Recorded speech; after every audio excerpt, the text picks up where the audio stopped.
Kalau anda ada masa, anda pergilah ke mana-mana bazar Ramadan, tanyalah peniaga-peniaga di situ, bagaimanakah jualan mereka pada tahun ini. Mereka pasti akan menjawab, tahun ini adalah sangat-sangat slow. Tetapi kalau kita tengok, pengunjung dekat bazar, ramai je masalahnya. Jadi macam mana pengunjung boleh ramai, tetapi jualan tetap slow?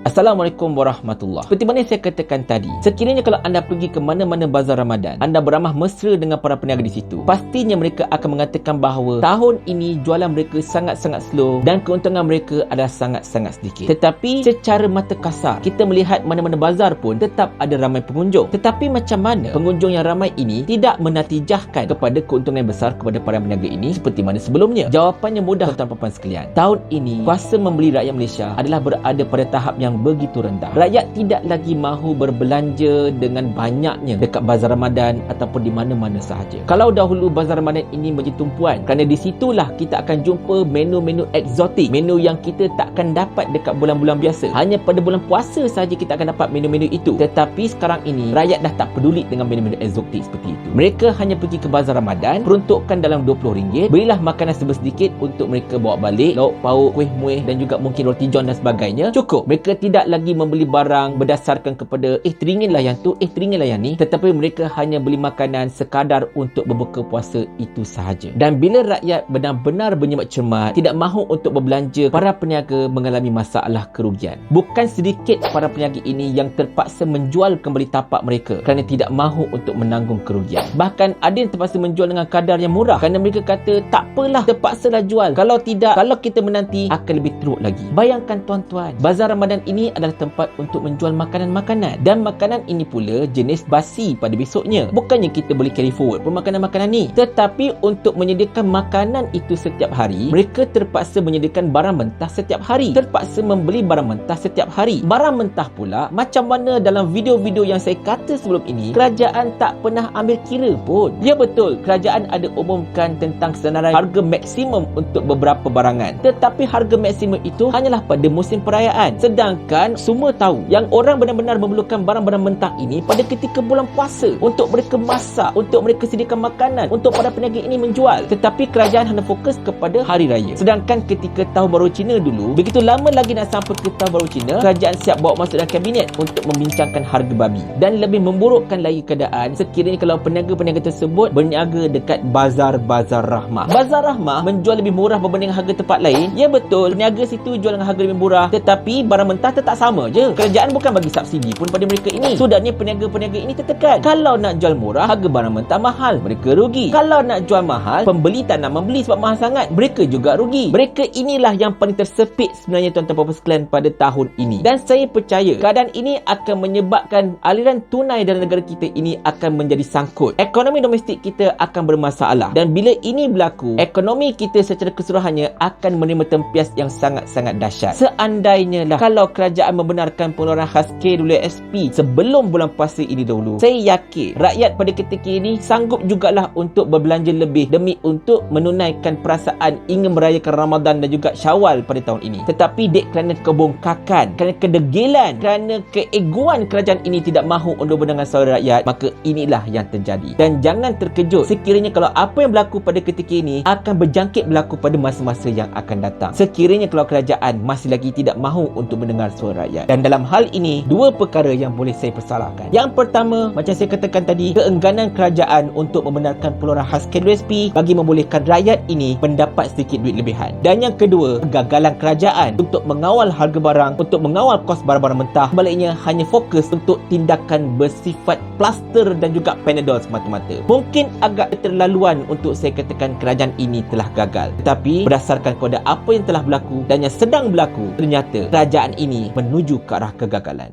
Saya ulah sampai Abang Jamil mampus.